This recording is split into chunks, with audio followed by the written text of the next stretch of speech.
हाँ जी, good afternoon students, कैसे हो? चलिए जी, गुड आफ्टरनून स्टूडेंट्स। जैसे कि मैंने आपको पहले भी बताया था, आज हम आपका लॉ का एक टॉपिक करेंगे। लॉ सब्जेक्ट है आपका, उसमें आपका इंग्लिश का जो पार्ट है उसमें फर्स्ट चैप्टर अगर आपने देखा होगा सिलेबस ध्यान से, तो वो है nature, process and types of communication. तो आज हम वो करने जा रहे हैं। नोट्स आपके पास मेल पर आ गए होंगे, आप प्लीज़ वहाँ से खोल कर चेक कर लीजिए, ठीक है। तो जैसे आपको बुकलेट्स मिलेगी तो नोट्स उसमें भी होंगे। एक बार आज के लिए आपकी मेल पर भेज दिए गए हैं नोट्स। हाँ जी, nature, process and types of communication.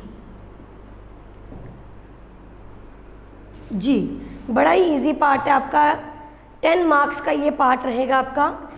जो आपके पास नोट्स आए हैं वो 10 मार्क्स के हैं, बड़े ही इजी हैं। ये आप अपने मार्क्स पक्के कर सकते हो, पूरे 10 मार्क्स। देखिए क्या है, सबसे पहले आपको कम्युनिकेशन का मीनिंग समझना है क्या है। ये आपको पता होगा, बहुत ही आप इनिशियल स्टेजेस पे ये चीज़ें पढ़ लेते हो। Communication means to transfer, to share क्या, your feelings, beliefs, values, etc. Emotions means जब आप अपनी फीलिंग्स, अपने इमोशंस, अपने थॉट्स, अपनी वैल्यूज़ किसी के साथ शेयर करते हो, that is called communication. Clear? Communication यहाँ पर लिखा हुआ एक Latin word, that is communicare. तो कम्युनिकेशन कहाँ से लिया गया है? Latin word, that is communicare. ये लैटिन वर्ड है communicare. It means to share something. जब आप कुछ भी शेयर करते हो, जैसे भी आप शेयर करते हो, अब मैं आपको लेक्चर दे रही हूँ तो मैं अपनी जो जितनी भी मेरी नॉलेज है वो मैं आपके साथ शेयर कर रही हूँ, दैट इज़ कॉल्ड कम्युनिकेशन। जब आप मुझे अपनी फीडबैक देते हो, मैं आपसे आंसर पूछती हूँ, आप मुझे यहाँ पर रिटन मोड में फीडबैक देते हो, तो वो क्या है? अगेन कम्युनिकेशन है। जी अभी आपकी मेल पर आ रहे हैं, वेट फॉर 2 और 3 मिनट्स, तो आपकी मेल पर नोट्स आ रहे हैं। फिलहाल आप सिर्फ मुझे सुनो, बड़ा ही इजी सा टॉपिक चल रहा है, that is communication. Communication means to share something. अब मैं आपको लेक्चर दे रही हूँ तो यहाँ पर कम्युनिकेशन हो रहा है। तो कम्युनिकेशन के लिए मेनली 2 लोगों का होना बहुत ज़रूरी है। 2 persons should be there in the process of communication. One person is sender and other one is receiver. अब यहाँ पर मैं आपको लेक्चर दे रही हूँ तो मैं कौन हुई? सेंडर। आप लोग मुझे सुन रहे हो, मैं आपके तक अपना मैसेज पहुँचा रही हूँ, तो आप कौन हो? रिसीवर। क्लियर है? Communist word. जी, बिजनेस स्टडी में तो बहुत कुछ लिखा हुआ, अपन इतना डिटेल में जाना ही नहीं है। इसके एक नहीं है, बहुत सारे मीनिंग्स हैं कम्युनिकेशन के, बहुत सारी लैंग्वेज में आपको इसके मीनिंग मिलेंगे। क्लियर है? तो जो आपकी बुक में हम वही करेंगे। Communicare means to share something, feelings, thoughts, ideas. अब आप मुझे एक मान लो आइडिया आया तो मैं बोलूँगी कि हाँ ये काम ऐसे नहीं ऐसे करना चाहिए, तो मैं जाके किसी से अपना आइडिया वो शेयर करूँगी, तो वो क्या हो जाता है? कम्युनिकेशन। तो कम्युनिकेशन के लिए मेनली 2 लोगों का होना बहुत ज़रूरी है। One is sender and other one is receiver. Sender वो पर्सन है who initiates the process of communication। जी, कम्युनिकेशन एक प्रोसेस है। ये कैसे, ये हम बाद में आपको बताऊंगी, क्योंकि आज हम यही डिस्कस करने वाले हैं, nature, process and types of communication. तो कम्युनिकेशन एक प्रोसेस है, ये हम बाद में डिस्कस करेंगे। आगे देखिए क्या है, कहते हैं सेंडर वो पर्सन है जो इस कम्युनिकेशन की प्रोसेस को इनिशिएट करता है, स्टार्ट करता है। स्टार्ट कहाँ से होती है ये प्रोसेस? तो स्टार्ट होती है सेंडर से। सेंडर वो पर्सन जिसके माइंड में आइडियाज़ आते हैं, जिसके माइंड में कुछ थॉट्स आते हैं, और वो पर्सन जो अपने इन आइडियाज़ को, अपने इन थॉट्स को, अपनी इन वैल्यूज़ को किसी के साथ शेयर करना चाहता है। तो ये कोई भी हो सकता है। तो सेंडर के माइंड में ही आइडियाज़ आते हैं, फिर वो क्या करता है, उसके बाद उन आइडियाज़ को वो एनकोड करेगा। क्या करेगा? एनकोड। देखिए सेंडर की तरफ से होती है एनकोडिंग, मींस आइडियाज़ हैं, आइडियाज़ को एनकोड करने का मतलब एक लैंग्वेज ढूंढेगा, कुछ वर्ड्स फाइंड आउट करेगा, कुछ सिंबल्स फाइंड आउट करेगा। किसके अकॉर्डिंग? रिसीवर की नॉलेज के अकॉर्डिंग।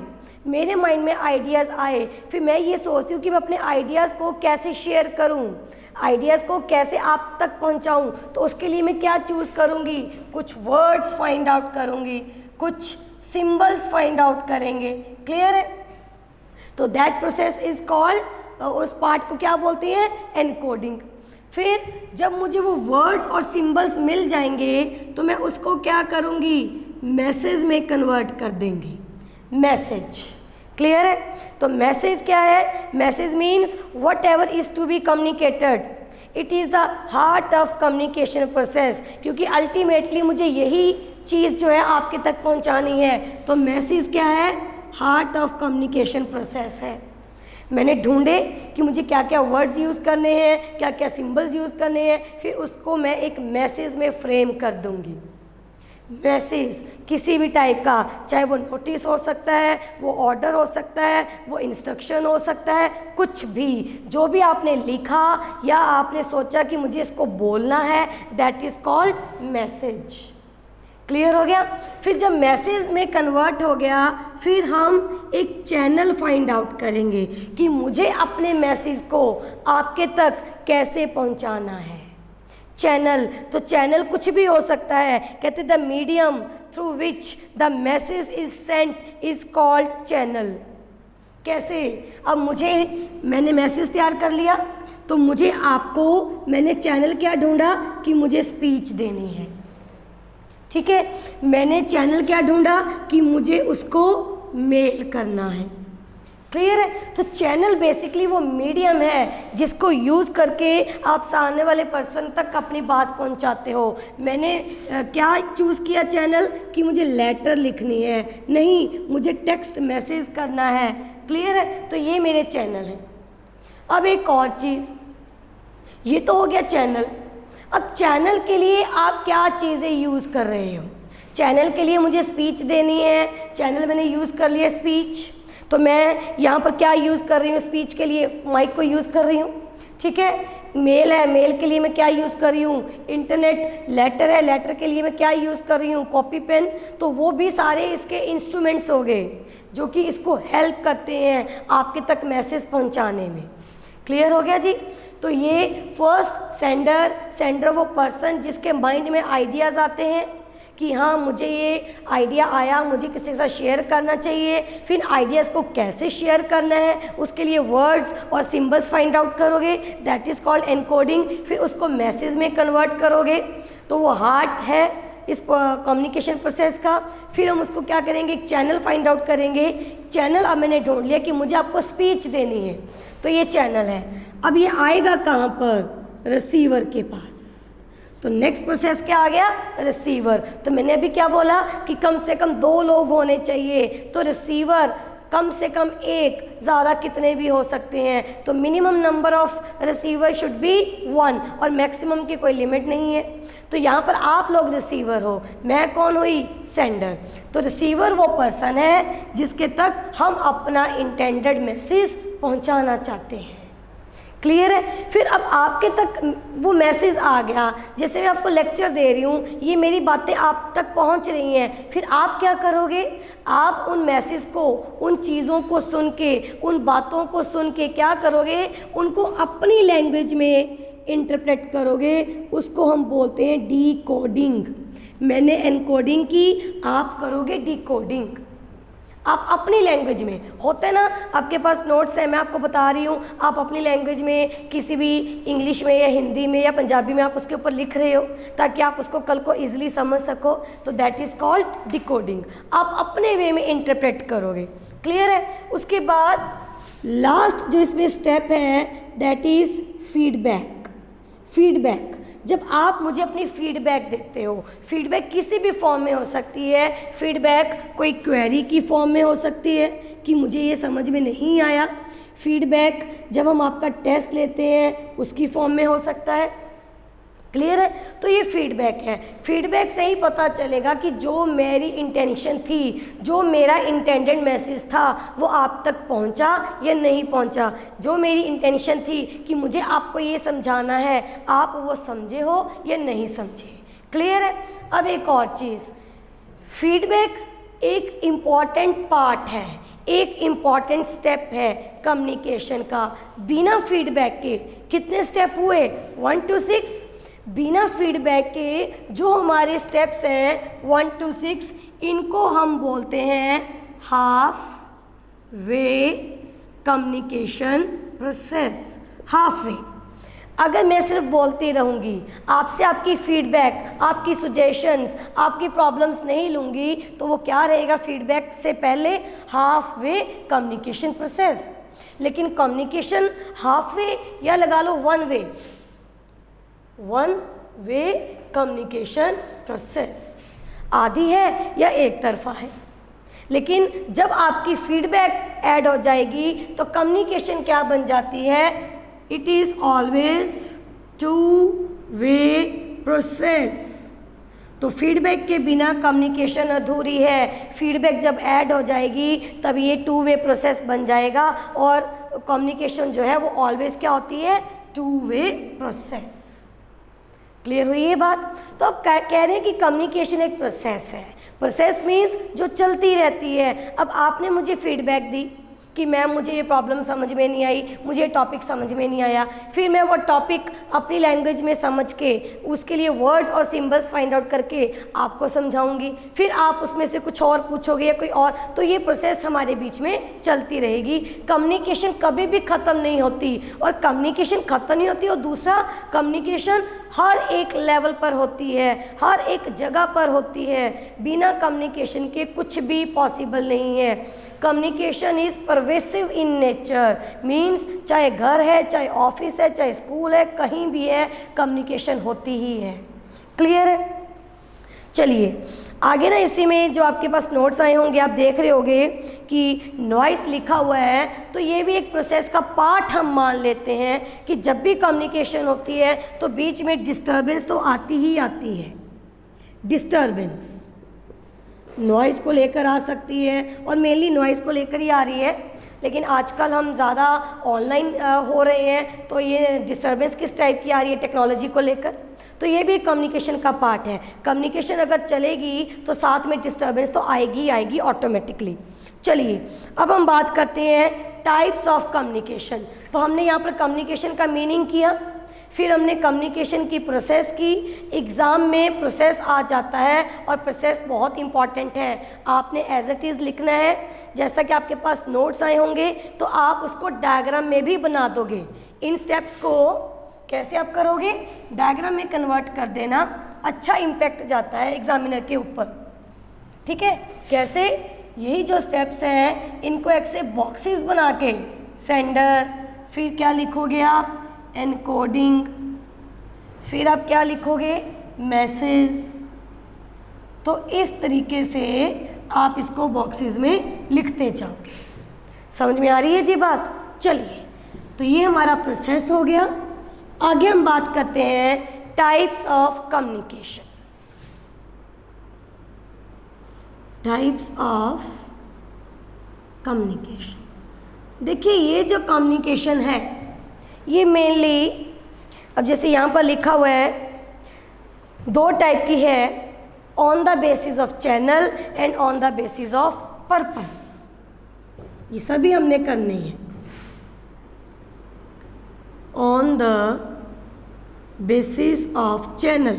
चैनल हमने एक पार्ट किया था प्रोसेस में, चैनल नंबर 4 पर क्या किया था कि हम किस मीडियम के थ्रू आप तक वो मैसेज पहुंचाना चाहते हैं। स्पीच हो गया, मेल हो गया, लेटर, एसएमएस। तो इसके बेस पर, चैनल के बेस पर कौन कौन सी कम्युनिकेशन होती है? चैनल के बेस पर number 1 verbal, number 2 non verbal. ये सारे हम अभी करने जा रहे हैं, जितने भी मोड्स हैं ना, ये टाइप्स हैं, ये हम करेंगे। फिर है विजुअल, फिर है ऑडियो विजुअल। क्लियर है जी? Audio visual, visual, audio visual. अब आगे क्या करेंगे? On the basis of purpose. Purpose क्या है? किस टाइप की आप इंफॉर्मेशन शेयर करना चाहते हो, उसके बेस पर हमारे पास 2 टाइप की कम्युनिकेशन है। One is formal communication and second one is informal communication. Clear है? चलिए अब एक एक करके स्टार्ट करते हैं। तो सबसे पहले जी सार्थक, आप क्या कहना चाहते हो? नोट्स में ऑटो विजुअल, ओके, ये मिस्टेक है, प्रिंटिंग मिस्टेक है। ऑटो विजुअल तो कोई वर्ड ही नहीं होता, तो ये आप अपने आप समझ सकते हो। यहाँ पर ऑडियो विजुअल है। क्लियर है? नोट्स में ऑटो विजुअल लिखा हुआ है, आप इसको प्लीज़ करेक्ट कर लीजिए, ऑडियो विजुअल। चलिए अब हम पहले करने जा रहे हैं वर्बल कम्युनिकेशन। वर्बल का मतलब क्या है? वर्बल कम्युनिकेशन मीन्स जिसमें आप वर्ड्स को यूज़ करते हो, जिसमें आप लैंग्वेज को यूज़ करते हो।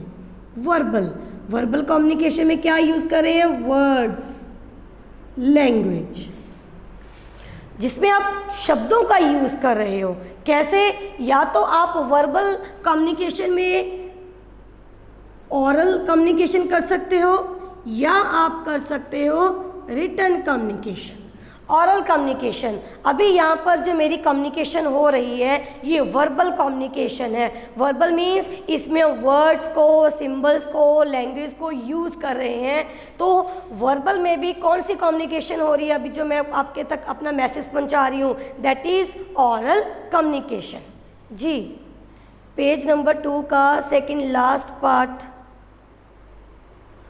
ऑडियो लिखा है जी, प्लीज़। चलिए पहले समझ लीजिए आप लोग मुझे। हाँ जी, तो यहाँ पर क्या है? ऑरल कम्युनिकेशन क्या है? ऑरल कम्युनिकेशन मीन्स जब हम बोलकर किसी तक अपनी बात पहुँचाते हैं। बोल रहे हैं, मैं यहाँ पर बोल रही हूँ, बोलते हुए मैंने लैंग्वेज को यूज़ किया, मैंने वर्ड्स को यूज़ किया, सिम्बल्स को यूज़ कर रहे हैं। सिम्बल्स नहीं आएंगे इसमें, वर्ड्स आएंगे, लैंग्वेज आएंगे, तो वो मेरी कौन सी है? Verbal communication. ठीक है जी। तो वर्बल ऑरल भी हो सकती है, वर्बल रिटन भी हो सकती है। अभी ऑरल के साथ साथ आपके पास मेल पर रिटन नोट्स भी आए हैं, तो वो कौन सी कम्युनिकेशन है? Written communication. फ़ायदा क्या है? फ़ायदा ये है कि ऑरल कम्युनिकेशन में ज़्यादातर हम बातें भूल जाते हैं, तो रिटन कम्युनिकेशन को हम प्रिजर्व करके रख सकते हैं एज अ प्रूफ। क्लियर है? तो जब भी मान लीजिए आप भूल जाते हो तो आपके पास नोट्स रहेंगे, तो रिटन कम्युनिकेशन निकाल के आप उसको फिर से देख सकते हो। चलिए तो पहले हम बात करते हैं ऑरल कम्युनिकेशन। देखिए आपके नोट्स में क्या लिखा हुआ है, फिर मैं थोड़ा सा आपको इन दोनों के बीच में डिफरेंस भी बताऊंगी। कहते हैं it means communication through spoken words, it may be face to face, lecture में लेक्चर हो सकता है, सेमिनार हो सकता है, conference, meeting, informal conversation. Oral है, बोलते हो, तो ये अब बोल रहे हैं, यहाँ पर हमारे बीच में कौन सी कम्युनिकेशन हो रही है? ये वैसे यहाँ पर लिख दिया, ये बात का टॉपिक था। चलिए अब यहाँ पर टॉपिक आ ही गया इनफॉर्मल, तो वो बात कर ही लेते हैं। फॉर्मल मीन्स जिसमें हम सिर्फ ऑफिशियल इन्फॉर्मेशन को शेयर करते हैं, काम की बातें। इनफॉर्मल मीन्स जिसमें हम अपनी पर्सनल बातें शेयर करते हैं। तो ऑरल कम्युनिकेशन कहीं भी हो सकती है, फॉर्मल वे में भी और इनफॉर्मल वे में भी। कहते टेलीफोन होगी, chit chat, gossip etcetera. Clear voice and tone are necessary for effective oral communication. अब कोई भी कम्युनिकेशन है, चाहे तो वो रिटन है चाहे वो ऑरल है, it must be effective. Effective communication should be there. Effective कब होती है? जब सेंडर की जो इंटेंशन है, सेंडर जिस इंटेंशन के साथ आप तक वो मैसेज पहुंचाना चाहता है, सेम उसी तरीके से आप उस मैसेज को समझ रहे हो। तो यहाँ पर मेरा मेन मोटिव क्या है? आप तक कम्युनिकेशन के बारे में बताना कि कम्युनिकेशन क्या है, कम्युनिकेशन की प्रोसेस क्या है, कम्युनिकेशन कितने टाइप की होती है। जब आप वो अच्छे से समझ लेते हो, बिना किसी रुकावट के, बिना किसी ऑब्स्टेकल के, बिना किसी बैरियर के, उसको हम क्या बोलते हैं? Effective communication. तो कम्युनिकेशन इफ़ेक्टिव हो मीन्स आप तक वो सारी बातें क्लियर आए। तो ऑरल कम्युनिकेशन में क्या ज़रूरी है? क्लियर वॉइस का होना। अब मान लीजिए मुझे कोई दिक्कत है, मेरा गला ख़राब है, मेरे से बोला नहीं जा रहा, तो ऑब्वियसली क्या होगा? आप तक वो बातें क्लियर नहीं आएंगी। टोन, दूसरा टोन मीन्स जब भी हम किसी से ऑरली कम्युनिकेट करते हैं तो हमारी जो टोन है वो सही होनी चाहिए। टोन मीन्स आपकी टोन से लगना चाहिए कि आप उनसे प्यार से बात कर रहे हो, आप उनको समझा रहे हो। अगर टोन ऐसी है, आपने देखा होगा कई पर्सन बड़े ही उनकी ना हाई टोन होती है। हाई टोन मीन्स आपको वो नॉर्मली भी बात करते हैं तो आपको लगता है कि ये बड़े गुस्से में बात कर रहे हैं, तो सामने वाला पर्सन फिर आपसे कन्विंस नहीं होगा। तो आपको अपनी टोन का भी ध्यान रखना होता है।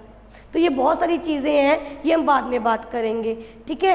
अगर अब सेकंड बात आ गई रिटन कम्युनिकेशन की, तो रिटन कम्युनिकेशन जब आप कुछ भी लिख के रिटन मोड में आप सामने तक अपनी बात पहुंचाते हो, तो रिटन कम्युनिकेशन में बहुत ज़रूरी है नाइस प्रेजेंटेशन। Nice presentation. अगर आप चाहते हो कि written mode of communication effective हो तो उसके लिए प्रेजेंटेशन बहुत अच्छी होनी चाहिए, नीट एंड क्लीन होना चाहिए। अब आपकी हैंडराइटिंग अच्छी नहीं है, पुअर हैंडराइटिंग है, ठीक है, अब मेरी भी कोई इतनी खास अच्छी नहीं है, तो आप देख ही रहे होगे, तो इसका मतलब हो सकता है कि कम्युनिकेशन इतना इफेक्टिव ना होता हो। तो रिटन कम्युनिकेशन के लिए बहुत ज़रूरी है प्रेजेंटेशन का अच्छा होना और नीट एंड क्लीन लिखना। अब आप ये बताएं मुझे कि ओरल कम्युनिकेशन कब यूज़ करेंगे, रिटन कम्युनिकेशन कब यूज़ करेंगे। थोड़ा सा हम इसके बीच में कंट्रास्ट करते हैं।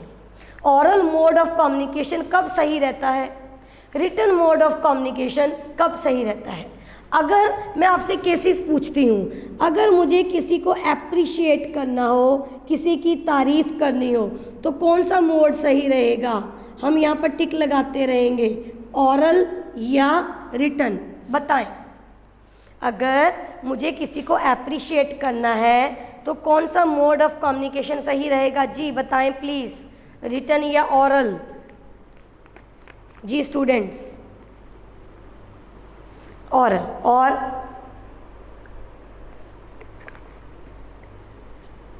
क्यों? अब आपने बोला ओरल सही है, लेकिन क्यों? एप्रिसिएशन के केस में ओरल मोड ऑफ कम्युनिकेशन चाहिए, लेकिन क्यों?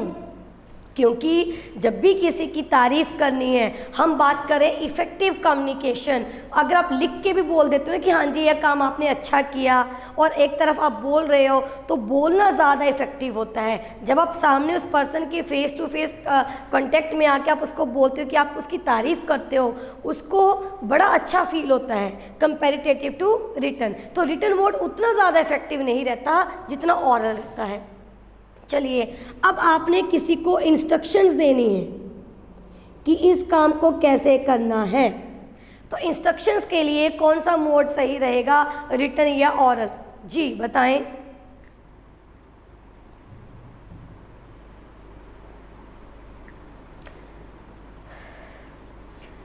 अगर आपने किसी को इंस्ट्रक्शंस देनी है तो जी अगर इंस्ट्रक्शंस देनी है तो कौन सा मोड सही रहेगा? रिटन, क्योंकि इंस्ट्रक्शंस ज़्यादा भी हो सकती हैं। अब मैंने आपको इंस्ट्रक्शंस दी कि इस काम को ऐसे नहीं ऐसे करना है, तो हो सकता है ऑरल में आप कुछ चीज़ें भूल जाओ, तो रिटन में आपके पास वो रहेगा, आप उसको प्रिजर्व करके रख सकते हो। तो इंस्ट्रक्शंस के केस में रिटन रहता है। सिमिलरली अगर आपने कोई नोटिस इशू करना है तब भी रिटन सही रहेगा। अगर आपने किसी के साथ कोई कॉन्ट्रैक्ट करना है तब भी कौन सा मोड सही रहेगा? रिटन, क्योंकि इन सभी के रिटन कम्युनिकेशन का फ़ायदा ये है in contrast to oral communication कि इसका हमारे पास प्रूफ होता है। ज़्यादातर जैसे आप लॉ कर रहे हो, लॉ में जितने भी कॉन्ट्रैक्ट्स की आपने बात की होगी वो क्या किया हुआ आपने कि वो रिटन होना चाहिए। रिटन क्यों? क्योंकि प्रूफ रहता है। ओरल कम्युनिकेशन में कोई प्रूफ ही नहीं होता। अब मैं कुछ बोल के बाद में मना कर दूं कि मैंने तो ये बात बोली ही नहीं है, तो आपके पास क्या सबूत है इसका? तो ओरल कम्युनिकेशन का ये एक ड्रॉबैक है। एक और चीज़, अगर आपका जो मैसेज है लेंथी मैसेज है, फिर कौन सा मोड सही रहेगा? फिर भी क्या रहेगा? रिटन मोड सही रहेगा, क्योंकि ओरल कम्युनिकेशन में अब मान लीजिए हम किसी टॉपिक के ऊपर डिबेट कर रहे हैं, बड़ा ही लंबा टॉपिक चलता जा रहा है, तो उसका कोई एंड ही नहीं होगा। रिटन कम्युनिकेशन में आप एंड तो कर दोगे। तो अगर मैसेज लेंथी है तब भी कौन सा मोड सही रहेगा जी? रिटन। चलिए आगे देखिए क्या है। नेक्स्ट वी हैव, ये वर्बल हमने कर लिया। वर्बल मीन्स जिसमें आप लैंग्वेज को यूज़ करते हो बोलकर या लिखकर। अब आगे हमारे पास है non verbal communication. Non verbal communication, बिना लैंग्वेज के जब आप कम्युनिकेट करते हो, that is called non verbal communication. तो इसमें मेनली क्या आ जाता है? बहुत सारी चीज़ें हम इसमें डिस्कस करेंगे। First we have body language. अब देखिए ओरल कम्युनिकेशन में बॉडी लैंग्वेज ज़्यादा यूज़ होती है। ओरल कम्युनिकेशन में बॉडी लैंग्वेज यूज़ हो रही है जब हम वर्ड्स के को छोड़ के सिर्फ और सिर्फ अपनी बॉडी लैंग्वेज के थ्रू सामने तक कोई बात पहुंचाते हैं, that is called non verbal communication. Body language में जो वेरियस बॉडी पार्ट्स हैं उनको यूज़ करके हम सामने तक अपनी बात पहुंचाते हैं। तो उसमें मेनली क्या आ जाता है, ये थोड़ा सा हम डिटेल में मैं आपको बताऊंगी। पहले आ जाता है head. Position of the head बहुत कुछ कन्वे करती है। पोजीशन ऑफ द हेड, आपके सिर की पोजीशन मीन्स अगर आपने कोई गलत काम किया है, सामने वाला पर्सन आपको पूछ रहा है कि आपने ये काम क्यों किया, आप ऐसे सर झुका के खड़े हो जाते हो, तो आपका झुका हुआ सिर क्या शो करता है कि आप गिल्टी हो, है ना। आपका झुका हुआ सिर क्या शो करता है कि आप किसी चीज़ को लेकर गिल्टी हो। या अगर आपने कोई गलती नहीं की, आप सामने वाला पर्सन, कोई एक पर्सन आपके सामने खड़ा है, आप उसको अपनी रिस्पेक्ट शो करना चाहते हो, तब भी आप उनके सामने सर झुका के खड़े होगे, तो ये क्या शो करता है? आपकी हम्बलनेस। समझ में आ रही है। एक होते है स्टिफ हेड। स्टिफ मीन्स अकड़ा के आप खड़े हो, स्टिफली आप ऐसे तरीके से खड़े हो। इट मीन्स या तो आपको किसी चीज़ का बहुत ज़्यादा घमंड है या आपकी पोजीशन बहुत हाई है। तो ये जो पोजीशन ऑफ द हेड है ये बहुत कुछ कन्वे करता है। सिमिलरली नोडिंग क्या होती है? नोडिंग मतलब सिर को हिलाना। हाँ में भी सिर को हिला सकते हैं इस तरीके से, और ना में भी सिर को हिला सकते हैं। अगर कोई आपसे पूछा आपने ये काम किया है, आप अगर आगे पीछे कर रहे हो it means yes, left right कर रहे हो इट मीन्स नो।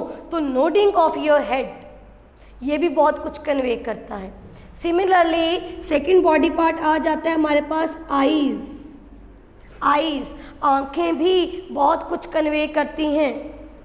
अगर आप किसी चीज़ को लेकर सरप्राइज्ड हो जाते हो, आपको बड़ी हैरानी होती है, ये ज़्यादा ना जो बॉडी लैंग्वेज है ये फेस टू फेस ही समझ में आएगी। अब मैं यहाँ पर बोल रही हूँ, आप लोग मुझे देख रहे हो, लेकिन मैं आप लोगों को नहीं देख रही, तो मुझे आप लोगों की बॉडी लैंग्वेज नहीं समझ में आ रही। अगर आप मेरे सामने क्लास में बैठे होते तब मैं बता पाती कि आप क्या कहना चाहते हो। तो बॉडी लैंग्वेज को स्टडी करना एक डिफ़िकल्ट टास्क है। अगर आप, ये आपको भी पता होगा, अगर आप किसी चीज़ को लेकर सरप्राइज्ड होते हो, सडनली आपके सामने कोई चीज़ आ जाती है, आप सरप्राइज हो जाते हो, तो आपकी आंखें बड़ी हो जाती हैं एकदम से, इस तरीके से, है ना। तो ये आंखें, जो आपकी आंखें खुल जाती हैं, फिक्स्ड आइज़ हैं, ठीक है, वो क्या शो करती हैं कि आप किसी चीज़ को लेकर सरप्राइज्ड हो, या आप किसी चीज़ को घूर रहे हो, स्टेयर कर रहे हो। जब हम बहुत ज़्यादा खुश होते हैं, हंसते हैं, तो हमारी आंखें फैल जाती हैं। इट मीन्स आप अंदर से बहुत ज़्यादा अच्छा फील कर रहे हो। तो आंखों की पोजीशन भी हमें बहुत कुछ शो कर देती है। अब बॉडी लैंग्वेज में एक और चीज़ आ जाती है, position, body posture. Body posture, आपकी बॉडी की पोजीशन, आप किस तरीके से, अब ये आपको भी पता है कि हर सिचुएशन में, सिचुएशन वाइज हमारी जो बॉडी का पोस्चर है वो चेंज हो जाता है। जब आप क्लासरूम में बैठते हो तब आप किसी और तरीके से बैठते हो, अपने घर पर बैठ रहे हो तो किसी और तरीके से बैठते हो, कोई वेडिंग अटेंड करने जा रहे हो तब आपका बॉडी का पोस्चर कुछ और होता है। तो यहाँ से भी बहुत कुछ कन्वे होता है हमें। अब मान लीजिए आप लोग इंटरव्यू में बैठे हो, तो इंटरव्यू में जब आप एंटर करते हो तो जो इंटरव्यूअर्स बैठे होते हैं वो स्टार्टिंग में ही आपकी बॉडी लैंग्वेज से ही बहुत कुछ समझ लेते हैं। आपकी पर्सनैलिटी यहाँ पे शो होती है, आप किस तरीके से एंटर करोगे ये आपको सिखाया जाता है। इंटरव्यूअर के सामने आप कैसे बैठोगे, आपका बॉडी पोस्चर कैसा होना चाहिए, ये भी आपको बताया जाता है। इंटरव्यूअर के सामने अगर आप इस तरीके से बैठ जाओगे जाकर, तो ये बहुत ही गलत मैसेज कन्वे करेगा, नेगेटिव मैसेज कन्वे करेगा आपके पार्ट पर। अगर आप वहाँ जाके इस तरीके से बैठ जाते हो, अपनी बाजों को, आर्म्स को ऐसे क्लोज करके बैठ जाते हो, इट मीन्स आपने अपने आप को पैक कर लिया उनके सामने, कि आप बोलते जाओ, मैं तो जो अपने आप को पैक कर लिया, मैं तो बस आपको सुन रहा हूँ, मुझे समझना कुछ नहीं है। और नॉर्मली ये जो पैकिंग वाली पोजीशन है ये तभी होता है जब आप कुछ सुनने के लिए तैयार नहीं होते। कभी भी इस तरीके से नहीं बैठना चाहिए इंटरव्यू में, हमेशा अपने हाथ खोल के बैठना चाहिए। इट मीन्स सामने वाले की बात आप सुन के समझने के लिए तैयार हो। समझ में आ रही है जी? चलिए, तो ये तो बात होगी हमारी बॉडी लैंग्वेज की। इसमें अच्छा, क्लेंचिंग ऑफ हैंड्स, इसमें ना बहुत सारी जैसे फिज़िकल साइंस दे रखे हैं, हाथों के साइन, हाथ, हैंड्स को भी हम यूज़ करते हैं। आपको ये चीज़ समझ में आई? ऐसे घुमा देते हो, नहीं आई। किसी को बुलाना है इस तरीके से करते हो, इधर आओ। बाय करनी है तो इस तरीके से हम बच्चों को बॉडी लैंग्वेज तो सिखाते हैं छोटे बच्चों को कि बाय करो, क्लैपिंग करो। तो ये हैंड्स की पोजीशन भी बहुत कुछ कन्वे करती है। तो इसमें अब हम हैंड्स को भी डाल देते हैं, हैंड्स। क्लियर हुई? अब हैंड्स को जोड़ के खड़े हो जाते हो, आप नहीं बोल रहे, इट मीन्स आपकी तरफ से सामने वाले पर्सन को ग्रीटिंग्स हैं कि आप नमस्ते बोल रहे हो, है ना। तो ये हैंड्स की पोजीशन भी बॉडी लैंग्वेज में आ जाती है। अब आगे देखिए क्या है, बॉडी लैंग्वेज हमने कर लिया नॉन वर्बल में। अब आगे देखिए, नेक्स्ट वी हैव जी, बड़े अच्छे से आपने इसको समझना है, पैरा लैंग्वेज नॉन वर्बल का ही पार्ट है। Para language, para language means like language. इसमें हम लैंग्वेज को यूज़ नहीं करते, पर जब हम बोल रहे हैं हमारी लैंग्वेज को ये जो पैरा लैंग्वेज है सपोर्ट करती है, इसलिए हम इसको क्या बोलते हैं, लाइक लैंग्वेज।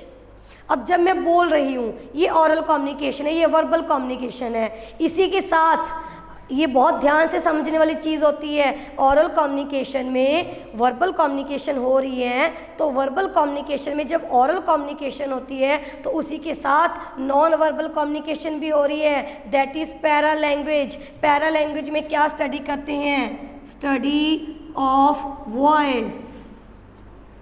आवाज़ को लेकर अब मैं बोल रही हूँ, ये वर्बल कम्युनिकेशन है, लेकिन जो मेरी आवाज़ है, आवाज़ कैसी है, टोन कैसी है, वॉल्यूम कैसा है, पिच कैसी है, वेरिएशन कैसी है, तो ये सारी चीज़ें क्या हैं, पैरा लैंग्वेज। तो ये वॉइस को लेकर आ जाता है। तो वॉइस को लेकर हम क्या क्या डिस्कस कर सकते हैं इसमें। देखिए आपके सिलेबस में ज़्यादा डिटेल में नहीं है ये चीज़ें, तो नोट्स उतने ही ब्रीफ बने हुए हैं, पर फिर भी मैं आपको समझा सकती हूँ ज़्यादा डिटेल में, तो सुन लीजिए। अब पैरा लैंग्वेज में क्या आ जाती है, वॉइस। वॉइस में एक तो आ जाता है वॉल्यूम, सेकंड आ जाता है इसमें टोन, थर्ड आ जाता है इसमें वेरिएशन, फिर आ जाता है इसमें पॉज, फिर अटेंसेस, नंबर 5, ये चीज़ें करेंगे। तो वेरिएशन हो गया। एक इसमें बात करेंगे स्पीड। स्पीड सभी चीज़ें पैरा लैंग्वेज में आती हैं। फर्स्ट हम बात करते हैं वॉल्यूम। तो जब भी आप ऑरली कम्युनिकेट कर रहे हो, वर्बल कम्युनिकेशन हो रही है, तब आपका जो वॉल्यूम है वो ऑडियंस के हिसाब से होना चाहिए। मीन्स अगर ऑडियंस लार्ज है then your volume should be high, अगर ऑडियंस कम है then your volume should be low. कम ऑडियंस है फिर भी आप ऊंचा बोल रहे हो, तब वो इफेक्टिव कम्युनिकेशन नहीं होती। सामने वाला बंदा आपको सुनना पसंद नहीं करेगा कि ये तो बहुत ऊंची बोलता है, मुझे डिस्टर्बेंस होती है। ऑडियंस लार्ज है या आप बहुत ही ज़्यादा स्लो धीरे बोल रहे हो, आपका वॉल्यूम बहुत लो है, तब भी सामने वाले पर्सन को आपकी बात नहीं समझ में आएगी। तो वॉल्यूम जो है ना वो एडिक्वेट होना चाहिए। सिचुएशन के ऊपर डिपेंड करता है कि कब आप हाई वॉल्यूम यूज़ कर सकते हो, कब आप लो वॉल्यूम यूज़ कर सकते हो। फिर दूसरा यहाँ पर क्या है, टोन। आप किस टोन में बात करोगे, और जब भी ओरल कम्युनिकेशन करते हो आपकी जो टोन है ना वो पोलाइट होनी चाहिए। अगर आप किसी से रूडली बात करोगे, टोन से ही पता चल जाता है कि ये बंदा अकड़ के बात कर रहा है, रूडली बात कर रहा है, तो सामने वाला पर्सन आपकी बात से कन्विंस नहीं होगा। तो टोन सही होनी चाहिए। फिर है वेरिएशन, आपकी आवाज़ में वेरिएशन होनी चाहिए।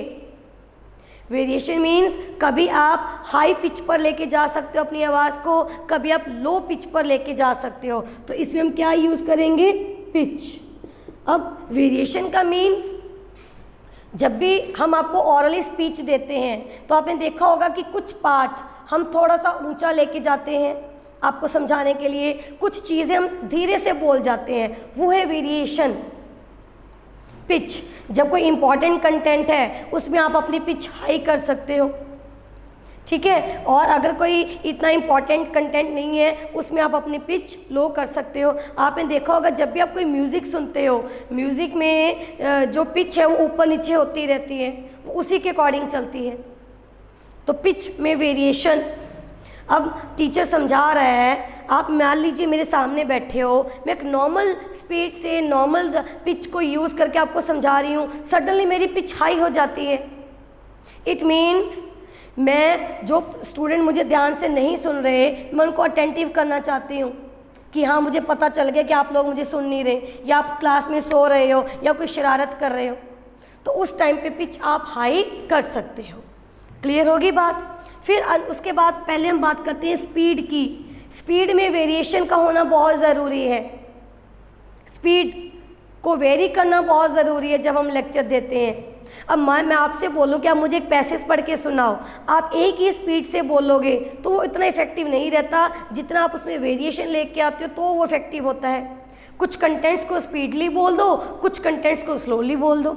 जो कंटेंट्स इंपॉर्टेंट हैं हम उसको थोड़ा सा स्लोली आपके तक पहुंचाएंगे, जो कंटेंट इतना इंपॉर्टेंट नहीं है हम वहाँ पर थोड़ा सा अपनी स्पीड भी लेके जा सकते हैं। तो स्पीड में वेरिएशन जो है ना वो ऑरल कम्युनिकेशन को और भी ज़्यादा इफेक्टिव बना देती है। नेक्स्ट आता है पॉज। पॉज मीन्स रुकना, ब्रेक लेना। अब ये जब आप रिटन मोड यूज़ करते हो, वैसे तो पॉज हम ऑरल में बात करेंगे पर फिर भी मैं आपको समझाना चाहती हूँ कि जब आप रिटन मोड यूज़ करते हो, एक सेंटेंस ख़त्म होता है तब हम क्या लगाते हैं, फुल स्टॉप। इट मीन्स वो लाइन ख़त्म हो गई।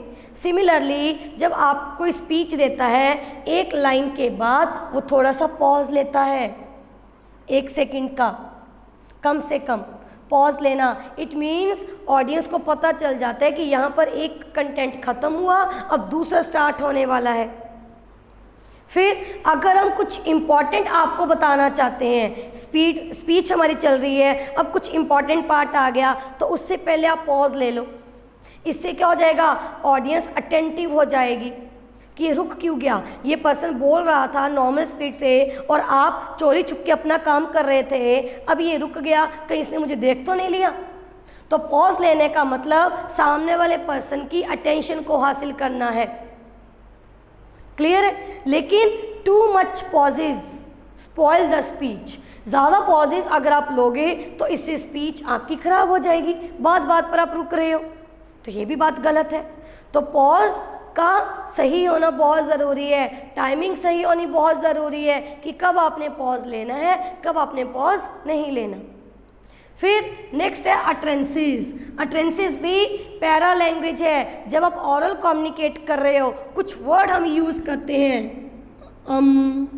आ, ओ, यू, सी, ओके, ये चीज़ें ah, oh, you, see, okay, इन वर्ड्स को हम बोलते हैं अटरेंसेस। ऑरल स्पीच का फ्लो बनाने के लिए कि स्मूथली आपकी ऑरल स्पीच चलती रहे, उसके लिए हम बीच में इन वर्ड्स को यूज़ कर सकते हैं। आप कुछ कंटेंट भूल गए तो इमीडिएटली आप इनमें से कोई एक वर्ड यूज़ कर दो, इतने में आपको टाइम मिल जाएगा कुछ और सोचने का, ताकि आपकी स्पीच भी ना रुके, फ्लो भी चलता रहे और आपको भी समझ में आ जाए कि मुझे इसके आगे क्या बोलना है। तो ये इनको क्या बोलते हैं, कुछ वर्ड्स इनको क्या बोलते हैं, अटरेंसेस। तो ये भी किसका पार्ट है, पैरा लैंग्वेज का। क्लियर होगी जी बात? चलिए, तो ये हमने कर ली पैरा लैंग्वेज। नेक्स्ट हमारे पास है नॉन वर्बल में ही, आप अपने नोट्स देख रहे होंगे, aesthetics. Aesthetics, aesthetics means music, dance, painting. तो ये भी बहुत चीज़ें अपने आप में कन्वे करते हैं। म्यूज़िक चल रहा है, म्यूज़िक कौन सा, म्यूज़िक गाना सुन के आपको पता चल जाता है सैड सॉन्ग है या कौन सा सॉन्ग है, कि इस पे डांस हो सकता है, इस पे नहीं हो सकता। ठीक है, कोई आप पेंटिंग देख रहे हो तो पेंटिंग बोल नहीं रही, लेकिन पेंटिंग अपने आप में बहुत कुछ कन्वे कर देती है। कोई स्टैचू है, कोई स्कल्पचर है, तो वो भी अपने आप में बहुत सारी चीज़ें शो बता देता है। बताने की ज़रूरत नहीं होती, लिखने की ज़रूरत नहीं होती, तो आप उसको देख के ये चीज़ें समझ जाते हो। उसके बाद है अपीयरेंस। अपीयरेंस मीन्स आप लोगों की अपीयरेंस कैसी है, इसमें आप लोगों की पर्सनैलिटी नज़र आती है। मीन्स आप लोगों का ड्रेसिंग स्टाइल, तो ड्रेसिंग स्टाइल से पता चल जाता है कि ये पर्सन की पर्सनैलिटी कैसी है। ड्रेसिंग स्टाइल से ही आजकल तो एज का भी पता चल जाता है, एज के अकॉर्डिंग ही हम कपड़े पहनते हैं। ड्रेसिंग स्टाइल हो गया, हमारा हेयर स्टाइल हो गया, हमारा मेकअप हो गया, तो ये चीज़ें अपने आप में कन्वे कर रही हैं। फंक्शन के अकॉर्डिंग मेकअप हो रहा है तो ये पता चल जाता है कि कौन सा फंक्शन है। क्लियर है? तो मेकअप से, हेयर स्टाइल से, ड्रेसिंग स्टाइल से, या जो आर्टिफिशियल चीज़ें आप यूज़ करते हो, कुछ लोगों को आदत होती है एक ही टाइप का परफ्यूम यूज़ करने की, तो वो अगर यहाँ से निकल के जाता है या आता है तो हमें पता चल जाता है कि वो पर्सन आ गया, उसके परफ्यूम से पता चल जाता है। आप किस टाइप के कपड़े पहनते हो, कलर क्या यूज़ करते हो, आप कपड़ों का कलर क्या है, ब्राइट कलर है या बड़े से सॉबर कलर आप यूज़ कर रहे हो, तो ये भी आपकी पर्सनैलिटी को रिवील करते हैं। कलर, अब कलर मेनली आजकल क्या चल रहा है, ब्लू कलर जो है वो बॉयज़ का है, पिंक कलर जो है वो गर्ल्स का है। तो इसी के अकॉर्डिंग चीज़ें आने लगी सारी मार्केट में। आप लोगों सेलर्स ने देखा कि लोगों का नज़रिया चेंज हो गया है, लड़कों के लिए अलग, लड़कियों के लिए अलग चीज़ें लेके आ रहे हैं। साइकिल का कलर अलग है, पिंक और ब्लू, स्कूटीज़ का कलर अलग है, खाने पीने की चीज़ों में भी पिंक और ब्लू कलर की वेरिएशन आ रही है। रूम्स में भी बॉयज़ के कलर में ब्लू कलर है, छोटे बच्चों की बात करें तो, और गर्ल्स में पिंक है। कपड़े भी लड़के जो पिंक कलर पहनना पसंद नहीं करती और नॉर्मली लड़कियां जो है वो ब्लू कलर, छोटे बच्चे जो हैं वो ब्लू कलर पहनना पसंद नहीं करते, क्योंकि उनके माइंड में इल्यूजन है कि pink colour for girls and blue colour for boys. Even इसमें हम क्या यूज़ कर सकते हैं, ये जो है आपका क्या कह सकते हैं, जो हमारा लेआउट है, जो डिज़ाइन है, जो फर्नीचर है, उसकी सेटिंग है, ये भी अपने आप में बहुत सारी चीज़ें कन्वे करती है। अगर आप किसी क्लासरूम में एंटर करते हो, किसी स्कूल में एंटर करते हो, तो बताने की ज़रूरत नहीं है कि ये स्कूल है, वहाँ का फर्नीचर देखकर ही आपको पता चल जाएगा ये स्कूल है। किसी के घर में जाते हो तो बताने की जरूरत नहीं है ये किचन है, ये बेडरूम है, तो वहाँ का डिज़ाइन, वहाँ का फर्नीचर देख के ही हमें आइडिया हो जाता है, हाँ जी ये लॉबी है, ये किचन है, ये बाथरूम है, ये बेडरूम है, एक्सेट्रा। समझ में आ रही है बातें? चलिए, इसके बाद आगे क्या लिखा हुआ है, सिंबल्स। सिंबल्स आपने देखा होगा रिलीजन को लेकर, हर एक धर्म को लेकर अपने अलग अलग सिंबल हैं। ये एक सिंबल है, ये शो करते हैं कि ये क्रिश्चियंस हैं, ये सिंबल है, ये शो करते हैं कि ये हिंदू हैं। ऐसे बहुत सारे अलग अलग सिंबल्स हैं, इस टाइप के सिंबल्स है ना। उसके बाद या सिंबल जैसे आजकल ब्रांड के ऊपर भी सिंबल लगे होते हैं, तो वो सिंबल देख के आपको पता चल जाता है कि किस ब्रांड का प्रोडक्ट है। तो सिंबल भी अपने आप में बहुत कुछ कन्वे कर रहे हैं। तो बिना बोले जो चीज़ें अपने आप में कुछ ना कुछ कन्वे करती हैं, आपके तक मैसेज पहुंचाती हैं, that is called non verbal communication. Clear है जी? चलिए, आज के लिए इतना ही, बाकी हम नेक्स्ट लेक्चर में करेंगे। Visual communication, audio visual, formal, ये हम नेक्स्ट लेक्चर में करते हैं। यहाँ तक कोई डाउट है तो बताएं प्लीज़ स्टूडेंट्स। यहाँ तक अगर आपको कोई डाउट है तो बताएं। ये आपका बस इतना ही चैप्टर है, ठीक है, जो आपके पास नोट्स आए हैं यही बस 10 नंबर के हैं, आपने इसी को करना है, इसके आगे पीछे कुछ और नहीं करना आप लोगों को।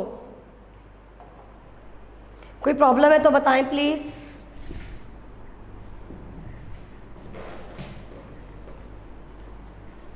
चलिए,